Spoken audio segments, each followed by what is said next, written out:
माता को रोटी नहीं दे पा रहे हैं, श्वान को भोजन नहीं दे पा रहे, कौए को भोजन नहीं दे पा रहे हो, और मान लो गया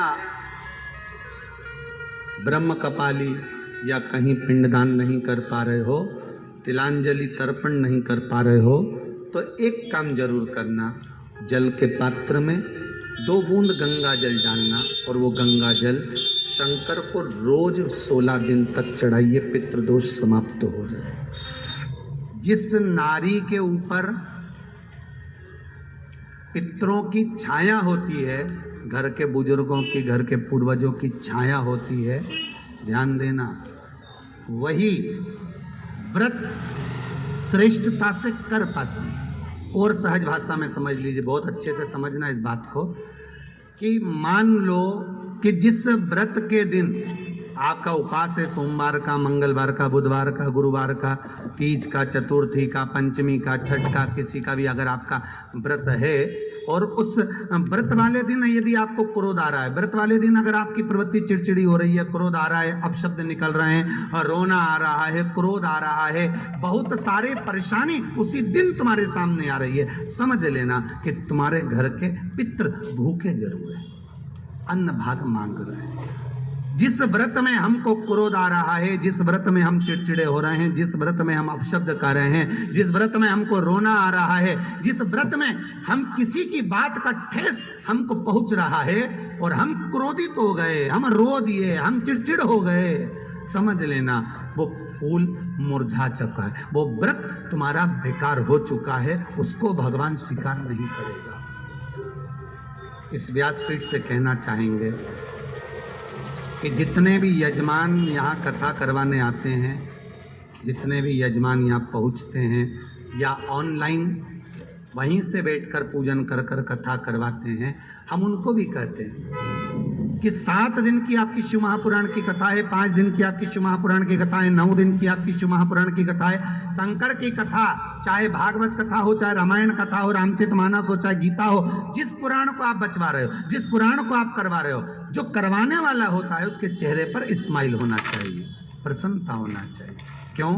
क्योंकि इस पुराण को आप अकेले नहीं सुन रहे, इस पुराण को आपके पितृलोक में विराजमान पितृ पूर्वज भी श्रवण कर रहे हैं। जितनी आपकी चेहरे पर प्रसन्नता होगी, उतनी आपके पूर्वज भर भर कर आशीर्वाद देंगे। 7 दिन तक, जब तक आप कथा का रसस्वादन कर रहे हो, कथा श्रवण कर रहे हो, 7 दिन तक आपके चेहरे पर अगर प्रसन्नता है तो पूर्वजों का आशीर्वाद आप पर बना हुआ है। सबसे सरल महाराज, पहले के समय में 2 दोष नहीं होते थे घर में, एक पितृदोष, दूसरा वास्तु दोष होता था। क्या पहले घरों में 2 दोष नहीं होते थे?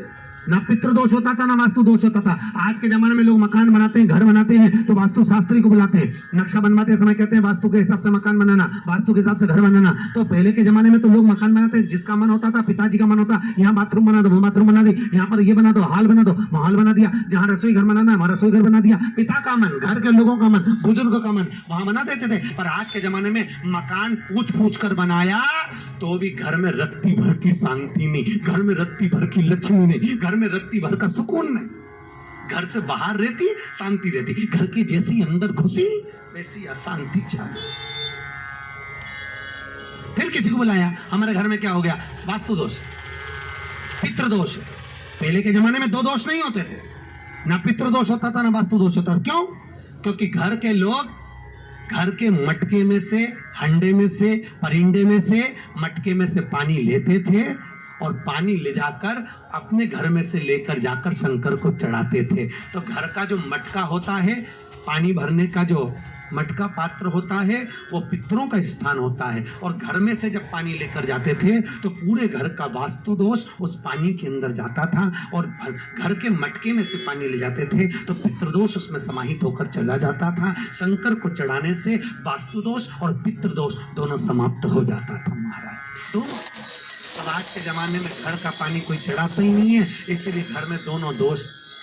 रात्रि को जब आप सोने के बाद में 1-1.5 घंटे बाद अगर आपकी नींद खुल जाए, 1 घंटा 1.5 घंटा आप सो लिए, उसके बाद जो नींद खुली तो 1-1.5 घंटे तक अगर आपको नींद नहीं आ रही है, रात्रि को सोने के बाद में 1 घंटे बाद जब उठे तो आपको प्यास लग गई, भूख लगने लगी, प्यास लगने लगी कि मेरे को पानी पीना पड़ेगा, घबराहट हो रही, पानी पीना पड़ेगा, 1-1.5 घंटे सोने के बाद अचानक नींद खुले और आपको प्यास लगे, समझ लेना आपके पितृ भूखे हैं और प्यासे हैं। किसी भी नदी में, सरोवर में, कुंड में, बावड़ी में, तालाब में, आप तीर्थ में जाकर जब स्नान करते हैं तो स्नान करने के बाद एक काम का नियम बना लो कि अपने हाथ की अंजलि में जल लेकर अपने पूर्वजों को देना है। प्यासे रहते हैं, भाग मांगते हैं। 3 वृक्ष पितरों के तुल्य हैं। पहला पीपल, दूसरा बट वृक्ष, तीसरा बेलपत्र का वृक्ष। ये पितरों के तुल्य हैं। अगर आपको रात्रि में नींद नहीं आ रही है, ऐसा लगता है कि रात्रि को 1 घंटा 1.5 घंटा सोने के बाद कुछ गलत गलत विचार आने लगते हैं, नींद सुबह 3 बजे तक 4 बजे तक नहीं आती, 4 बजे के बाद फिर नींद आती है, तो एक प्रैक्टिकल जरूर कर देखना। एक प्रैक्टिकल करने में क्या जाता है, प्रयास करने में क्या कुछ जाता है क्या? प्रैक्टिकल कर देखना कि कहीं सीओर वाला महाराज झूठ तो नहीं बोल रहा, तो प्रैक्टिकल करने में कुछ नहीं जाए। 1 लोटा पानी लो, उसमें थोड़ा सा कच्चा दूध डाल लीजिए, श्राद्ध पक्ष चल रहा है, बेलपत्री का पेड़ या पीपल का पेड़ या बट का पेड़, इन पेड़ के नीचे ले जाकर उस दूध को दोपहर में सुबह 10 बजे से लेकर 12 बजे के बीच में ले जाकर चढ़ा दीजिए। रात्रि को फिर ना आपको प्यास लगेगी, ना भूख लगेगी, नींद एक बार लगी तो सुबह ही खुलेगी। प्रैक्टिकल करने में क्या जाता है? पानी डालने में तुम्हारा कुछ जाएगा? अरे बोलो तो सरी, हमें 10 रुपया का दूध जरूर उसमें, और तुम इतनी चतुर हो, इतना सारा दूध थोड़ी डालोगी, तो 2 घंटा लगेगा। कहाँ तुम इतना डालने वाले हो? है पाली शास्त्र करा, गरुण पुराण, स्कंद पुराण, डायरेक्ट छोड़ जाओगा तो फिर वो जाएगा, कहीं नहीं गया, घर पे ही है। ओके, ऐसे नहीं जाऊँ, माल टाल खरवाया नहीं और छोड़िए माँ बद्री। ऐसा बहुत झंझट है साहब, ढेर सारा लोग झंझट में पड़ा हुआ है बहुत। कोई के श्राद्ध में गया जी करके आ जाओ, इसके बाद बामन के भोजन ही मत करा, सीधी छुट्टी। हम तो छोड़ आया, हम तो छोड़ के आया।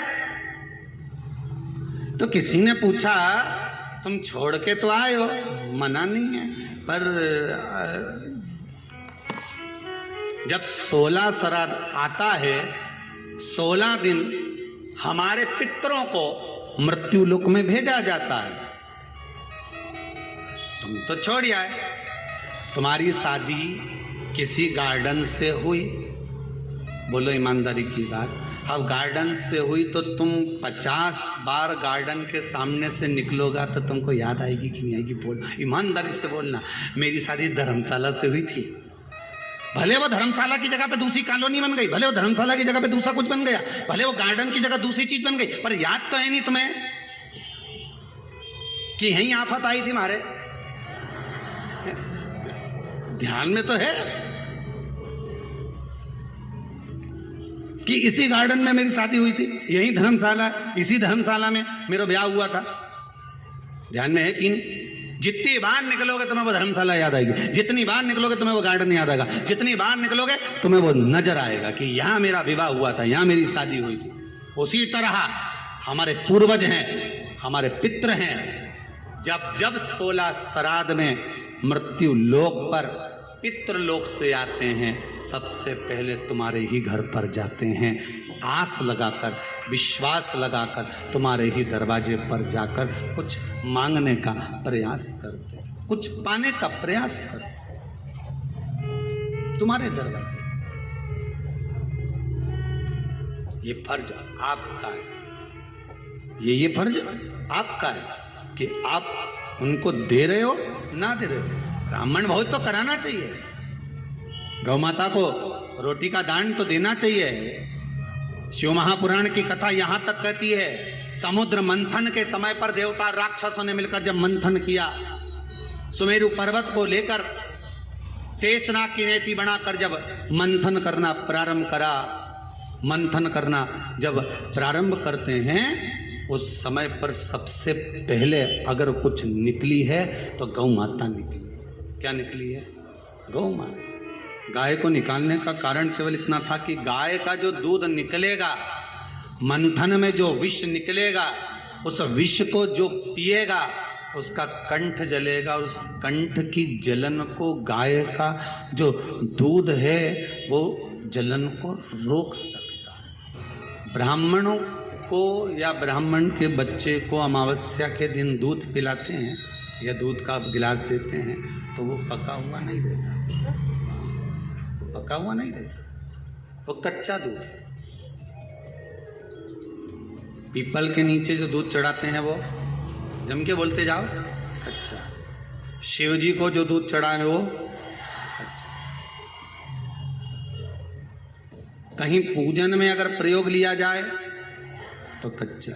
पका हुआ का वर्णन नहीं है कि पका हुआ दूध होना चाहिए, यहाँ तो कच्चे दूध का वर्णन है, कच्चा दूध, वहां कच्चा दूध चढ़ाया। किस लिए? कारण क्या है? शंकर भगवान के श्री विग्रह में, भगवान शंकर के शिवलिंग में, भगवान शिव के शिवलिंग के भीतर सारे लोक, चाहे वो वैकुंठ लोक हो, चाहे वो मृत्यु लोक हो, चाहे वो पितृलोक हो, सब उस शिवलिंग के भीतर विराजमान है महाराज। शिवलिंग के भीतर विराजमान है महाराज। शिवलिंग के भीतर सारे के सारे लोग वहां पर विराजमान है। ठीक है, अब आपने जब कच्चा दूध शंकर जी पर समर्पित किया तो केवल